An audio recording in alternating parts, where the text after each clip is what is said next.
Welcome to the importance of social inclusion.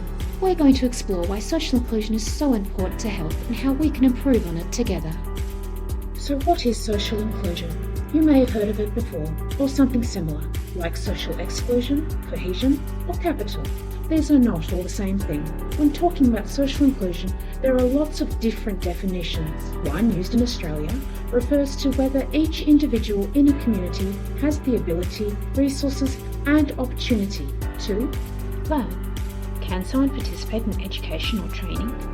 Work. Can they participate in paid employment or unpaid volunteer opportunities? Engage. Can they participate with others, connect with local services, or engage with cultural or recreational activities? And have a voice. Do they have the ability and the opportunity to influence decisions that affect them? From this definition, we can see who are typically excluded socially, including single parents, people who have long-term health conditions or disabilities, elderly people, and people from culturally and linguistically diverse backgrounds, to name only a few. Why is this important? Why does this matter to health?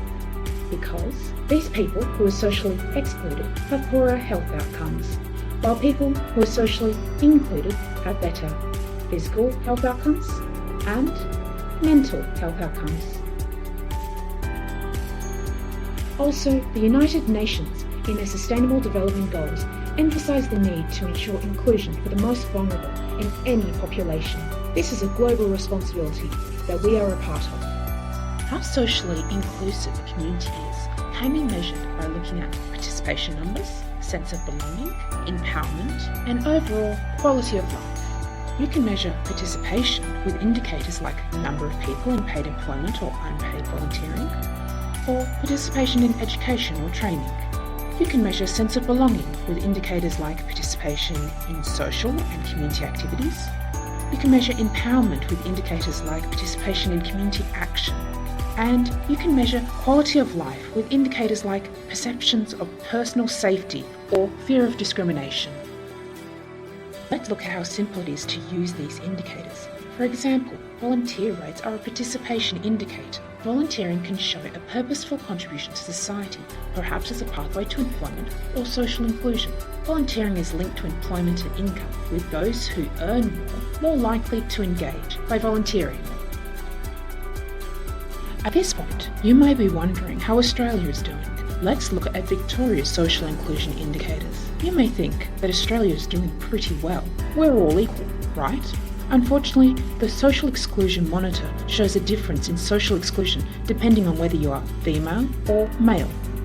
These indicators show that women are more excluded than men at any age. Here's another example. The Mapping Social Cohesion Survey presented public opinion on social inclusion and diversity. Again, although Australia is highly diverse in people from different backgrounds, faiths and languages, not everyone is socially included, and it's getting worse. In fact, discrimination in Australia because of skin colour, ethnic origin or religion has been increasing since 2007. Let's look at this example from suburbs in Melbourne's west and north, comparing engagement with countries of birth, where if you were born in a country other than Australia, you are less likely to be engaged and more likely to be socially excluded. Another, comparing feelings of safety with how close-knit or socially inclusive a community is. With these Vic Health indicators, you can see how areas with higher perceptions of community closeness generally have more people who feel safe when walking alone at night. In other words, higher proportions of people who feel safe indicate higher levels of trust and social cohesion within the community. Indicators around people's ability to engage in learning, work, community, and having a voice are all a part of social inclusion, and social inclusion is for everyone. By improving these, you ultimately improve physical and mental health outcomes, and that's the important thing. Meaningfully engaging with communities is our first step to improving social inclusion. Learn about some of the approaches, techniques, and tools that can be used to help us do this well. You can do this by learning more about social inclusion and all the ways it impacts you and others. Read about examples of social inclusion in all different settings.